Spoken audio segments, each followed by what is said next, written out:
السلام عليكم، عاملين ايه؟ بصوا، في ناس قالت لي ان هما بيقعدوا مدة طويلة قوي. تمام. على حاجة واحدة. يعني في ناس بتقول احنا ممكن نقعد طول الليل طول النهار على درس. بصوا، الفكرة ان احنا عشان نحل المشكلة نعمل ايه؟ ناكل كويس.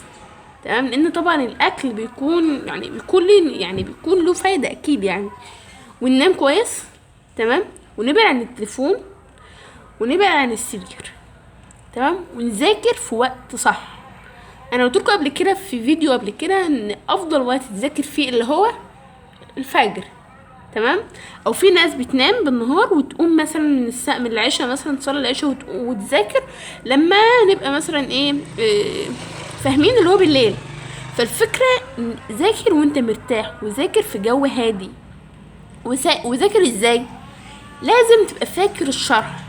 لازم تبقى فاكر الحته دي اتشرحت ازاي. ما هو انا مش هذاكر وانا مش فاهم. لازم ابقى فاهم وهي اتشرحت ازاي، لان لو فهمت خلاص الامر بيكون اصلا سهل. وحاول انك تذاكر بطريقه سهله.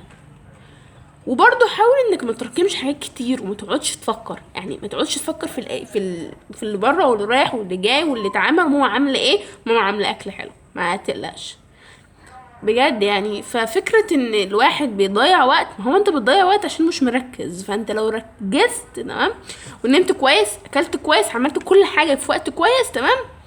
إيه هت هتذاكر كتير.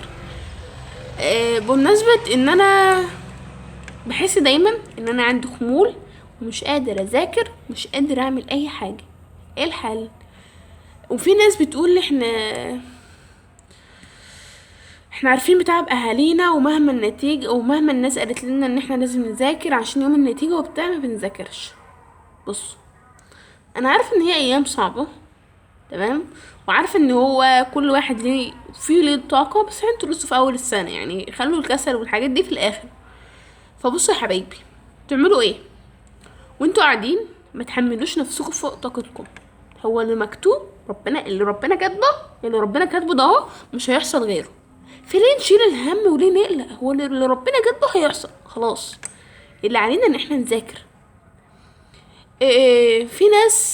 في ناس فيكم اهاليهم دايما ذاكر ومش عارف ايه وعملت ايه وفي ناس اشتكت لي من الموضوع ده كتير بجد. يعني اكتر حاجه اشتكت لي ان انا ماما بتزعلي، ماما بتضغط عليا دايما. ماما بتخليني، ماما مثلا ابقى نايم وبابا يجي يصحيني. انا عارفه، بس هما الفكره ان هما خايفين ومتعشمين فيكم خير. يعني هما مثلا إيه هم متعشمين فيكم كتير. يعني معلش اتحملوا. معلش معلش يتحملون ان هم فعلا ان هم فيهم كتير. يعني الدنيا غلا وهم فعلا بيحاولوا انهم يعني عاوزينكم احسن منهم. فما نزعلش ان لما ماما تقول لي ذاكري وبابا يقول لي ذاكري والدنيا مش عارفه ايه، ده ما بيقولوش الا ذاكري. فبصي يا حبيبتي، اللي بيتعب في ثالثه ثانوي بيرتاح بجد والله. فعلا يعني اللي بيتعب في ثالثه ثانوي بيرتاح. فانتوا حاولوا تذاكروا.